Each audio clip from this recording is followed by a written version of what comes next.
you doing? This is Larry Anderson with another story from the history of Sweetwater.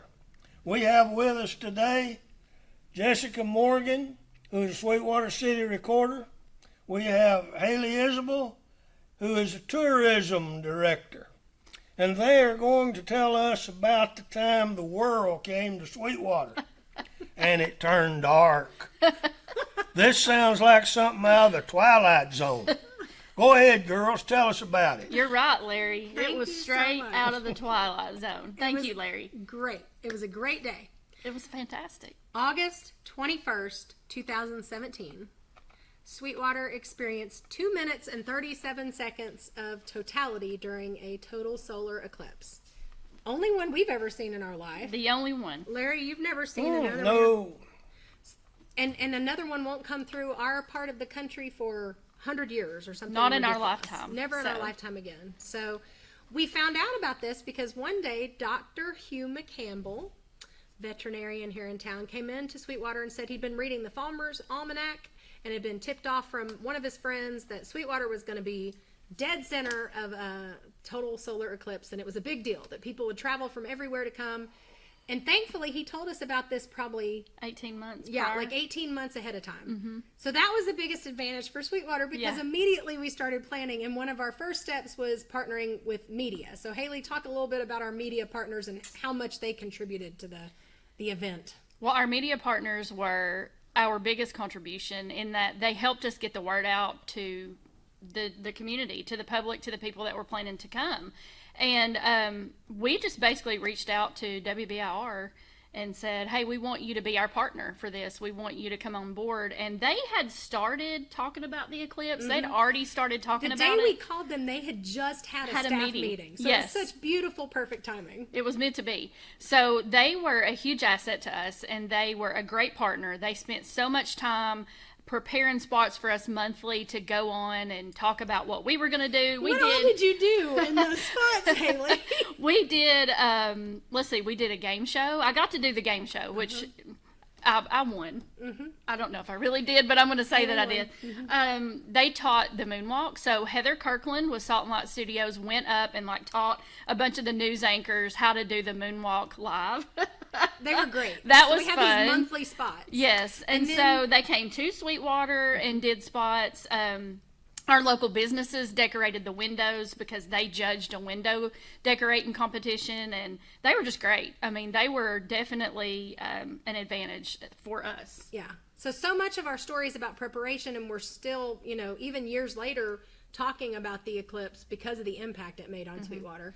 But the preparation was a huge part of it. There's a lot of preparation with safety organizations, with the railroad, with emergency responders, with communications, and having extra backup radios. And because you don't really know what's going to happen to a small rural community with 6,000 people when 25,000 people show up on one day. And that was the thing.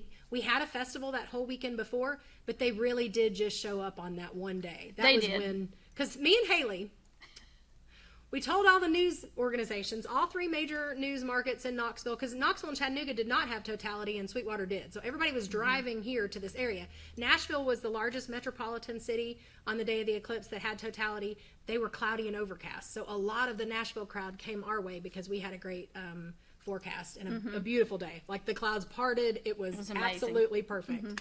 And our totality was at 2:37 in the afternoon. So about a year ahead of time, and then even more so 6 months ahead of time, we realized all of our hotels were booked. We realized that people were calling from New York saying, hey, can we just reserve a parking spot? So Hayley, what did we decide to do? Whatever they called and asked us to do, we found a way to do it. We were like, yes, you can reserve a parking spot. So we sold parking spots for the eclipse, hundreds of them.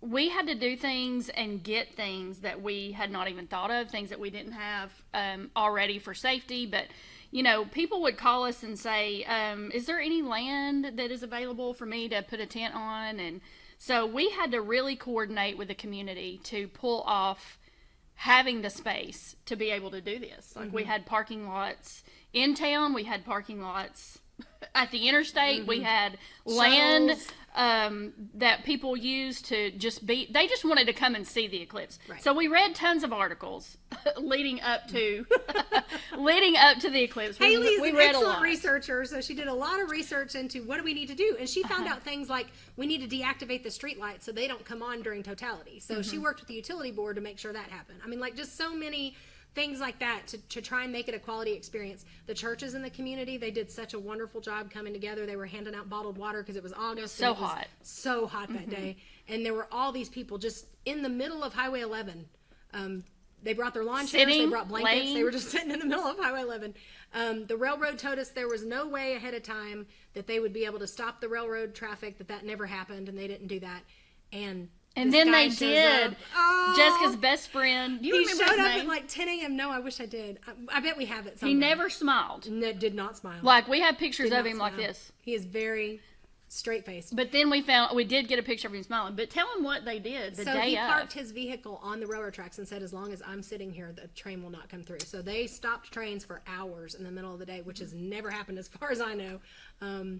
So that was a big deal. And all those partnerships, the media partnerships, the emergency responder partnerships, the communication partnerships, all of those came together so beautifully. And it took months of preparation to make that happen. But the day of was so smooth because of all that preparation. We told our locals to stay home. Yeah. Like, the day of, we sent out reverse 911 calls telling the community, get your groceries, get your medications, don't try to make appointments. Our schools were out that day. There was no way buses could run at the time of our totality and get kids home at a decent hour, so we didn't have school that day, which was awesome.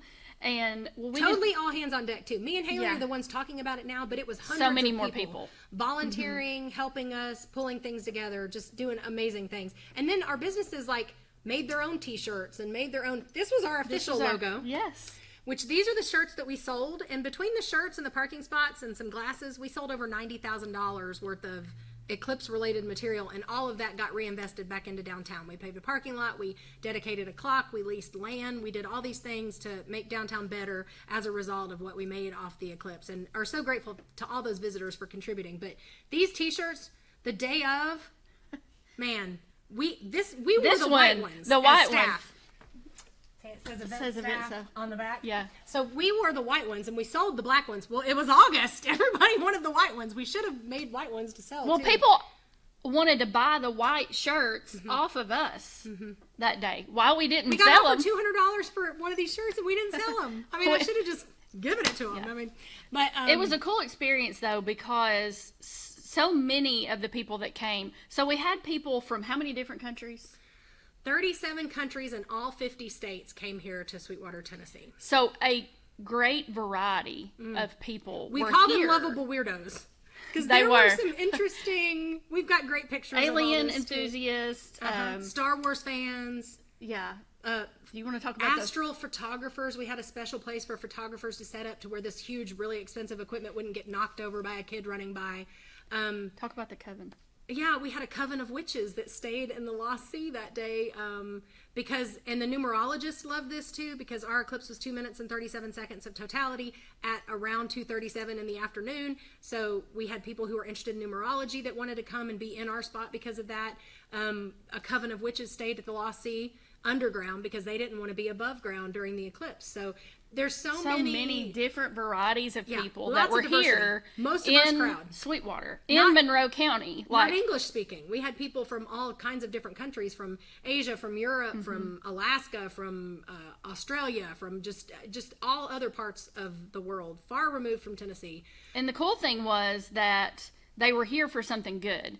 And in all of the reading and the articles and just the studying up that we did leading up to the eclipse, we would read about people who would become eclipse chasers. They saw their very first eclipse, they would go chase eclipses all over the world. And they would cry and weep, and we were kind of like, yeah, okay. And then, you know, here we were in the middle of downtown Sweetwater with people from so many different countries in all walks of life coming together and being unified in that moment for something that was actually really good. So it was like history being made here in the best way possible. So let's focus on the day of. The morning of, we had told all the media partners that we wanted them to stay in town because we didn't know if they were going to be able to get in traffic wise. probably a few weeks before, maybe a month before Eclipse Day, USA Today ran us on the front cover of USA Today. Now, when is Sweetwater, Tennessee ever going to be on the cover of USA Today for something good and something positive? But they were estimating possibly up to 75,000 or 100,000 people could come to our area. So we told people don't come. We were panicking. We were like, hey, if you haven't already got your hotel room or your camping spot or your parking spot, don't come. We're at capacity. And we were at capacity. At the end of the day, we said, whatever this amount was, it was all we could handle. Yes. Like, that was what we could handle. So we're driving. We stayed downtown. We stayed in my camper. Overnight. We stayed in a camper by downtown. the Depot Visitor Center overnight. With my husband. We have a video still posted on the Eclipse Facebook page that's still live of us at 2 a.m. making a video about, this is happening. Well, at 5 a.m., me and Haley get up in the golf cart and we're driving up to City Hall. No, we go outside the camper. Yeah. And we're like, I guess silent. we thought we were going to see a bunch of bodies laying on the, camping out, people that had arrived while we were sleeping. Nobody. Nobody was here. Nope. Totally empty.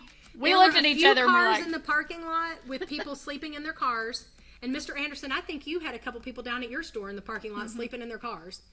But other than that, it was crickets. we And looked were at each other and terrified. said, oh, we're in trouble. We are getting We're tired. we're We have done. told them all these people are coming and now nobody's going to show up.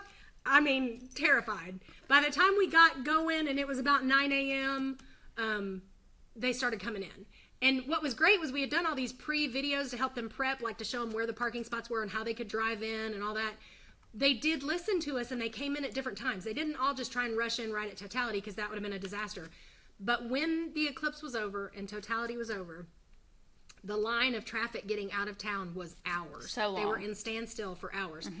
But our chief at the end of the night, we didn't have one single traffic accident that day. I don't know that anybody left any litter on the ground. We thought we were going to have to pick up trash for hours. These were So the clean. nicest, cleanest visitors ever. Like, we never wanted to do another festival I after know. that because this one was so great. They were great. And we had people, so Jessica and I, she mentioned we were doing videos, like we were getting in the car and driving the interstate and showing people how to get off the interstate, where to go, where the parking spots were, where downtown was, how to access this, how to access that.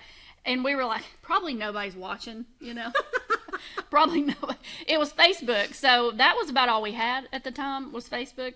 And so much more is available now. But we ran into so many people the day of the eclipse, like, Haley and Jessica, we're from California. We've been watching your videos. And we were like, oh my God, people were watching. Yeah.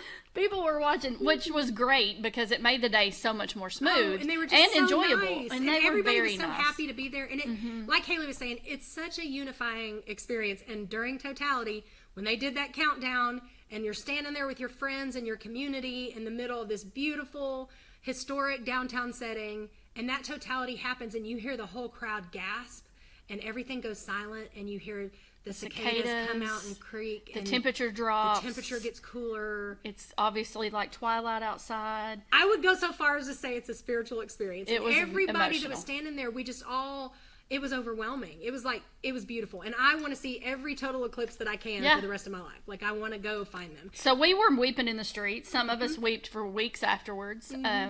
It was very, it was just moving. And if you've never experienced an eclipse, a total solar eclipse. It is. It's hard to put into words. It's phenomenal. It really is. And we had 6 engagements on Eclipse Day that we know of. We had 6 couples. More. We got to help participate in one of them. Yeah, they called us up and were like, we want to have a rooftop. Well, the only one we had access to was City Hall. Not glamorous, but we gave them access to our roof, and they got engaged on the rooftop. So he gets his fiance, and he's like, "Come on up, let's go to the roof." And she's like, "What?" And he's like, "Yeah, we've rented a spot on the roof." And then he proposes up there. And the week after, they came back and brought us a gift box and stuff. But there's so many cool stories about things that happen about people that moved here because they saw the eclipse. I was in the grocery store one day, and the checkout clerk is talking to someone that she's checking out, and the checkout clerk says, "I moved here after coming to the eclipse." And the gate lady she's checking out says, "I did too," and I just happened to be standing behind him. Like, it's bizarre. We had businesses born because of this. Our coffee shop you know, the lady that owns the coffee shop was in the vacant building downtown, and she's like, I just need to use this today for my Cosmic Freezes, which were essentially frozen hot chocolates. And now, And a huge hit. you know, all these years later, we still have the coffee shop because of it, and other businesses were, you know, got started during that event. And we So- did have a Reclipse 1 year Jessica's anniversary favorite. afterwards. We buried a time capsule that we're going to open in 50 years, and we dedicated the clock and had someone from Rome stand in front of the Coliseum and show Wear our their shirts, Eclipse t-shirts their in t-shirt. Rome at the Coliseum. So it just had a huge impact on Sweetwater. It was such a fun day and such a relief that nothing bad happened, and it was a beautiful day. and It's it a was beautiful one that we'll never memory forget. that we'll always carry with us, and we're just so glad we got to experience it here in Sweetwater. Well, now there you have it. Thank you, girls. Thank you, Larry. Now keep your eye open, because once a month we'll be having another story from the past of Sweetwater. See ya.